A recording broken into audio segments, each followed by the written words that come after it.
একটি বিনীত অনুরোধ করতে চাই। করব? সত্যি? আচ্ছা, কি সেই বিনীত অনুরোধ? প্রিয় ভাই বোনেরা, আপনাদের সাথে আমি 18 বছর ছিলাম। বিভিন্ন সময়ে বিভিন্ন অনুষ্ঠানে অনেক মানুষের সাথে দেখা হয়েছে। আপনাদের সাথে বহু স্মৃতি আমার রয়ে গিয়েছে। আপনাদের সাথে বহু দুঃখ কষ্ট আমি শেয়ার করেছি।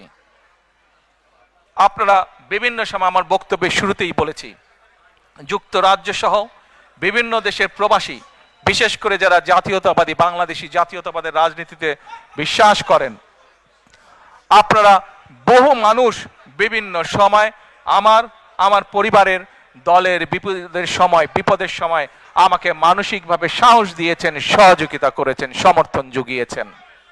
আজকে বিশেষ করে লন্ডনে যারা আছেন, বিশেষ করে তোমরা যারা ইয়াং আছো, ছবি তোলার জন্য পাগল হয়ে যাচ্ছ, প্রত্যেকের কাছে আমার একটি অনুরোধ, 25 তারিখে ইনশাআল্লাহ আপনাদের দয়া আল্লাহর রহমতে আমি দেশে ফিরে যাব।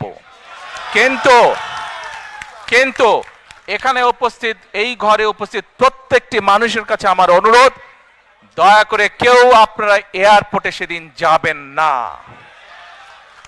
দয়া করে কেউ আপনারা এয়ারপোর্টে যাবেন না আপনারা।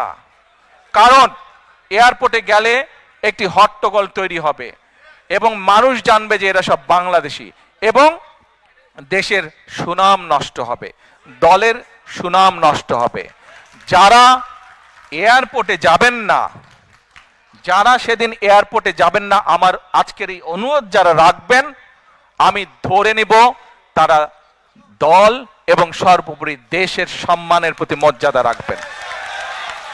আর আমার মানা করা সত্ত্বেও, আমার অনুরোধ করার পরেও যারা যাবেন, আমি ধরে নিতে বাধ্য হব যারা ব্যক্তিগত স্বার্থের জন্য সেখানে গিয়েছেন। আপনারা প্রবাসে আছেন, প্রবাসীদের কাছে প্রথমে আমি কৃতজ্ঞতা প্রকাশ করেছি। আমাদের যে স্বৈরাচারের বিরুদ্ধে আন্দোলন, এই আন্দোলনে প্রবাস থেকে বহু প্রবাসী বিভিন্নভাবে সহযোগিতা করেছেন। এই আন্দোলন সফলতার পিছনে প্রবাসীদের একটি বিশাল ভূমিকা রয়েছে। কাজেই প্রবাসীদের অবদানকে কোনোভাবে আমরা খাটো করে দেখতে পারি না। কিন্তু আপনাদের সামনে আমি যেই পরিকল্পনাগুলো তুলে ধরেছি, আমাদেরকে আগে কাজ শুরু করতে হবে। আমরা যদি কাজ শুরু করতে না পারি এবং আমরা যদি সকলের দাবি উপস্থাপন করতে থাকি, তাহলে কিন্তু একটা ইনডিসিপ্লিন তৈরি হবে, ফলে আমরা কিন্তু আমাদের কাঙ্ক্ষিত লক্ষ্যে পৌঁছতে পারবো না।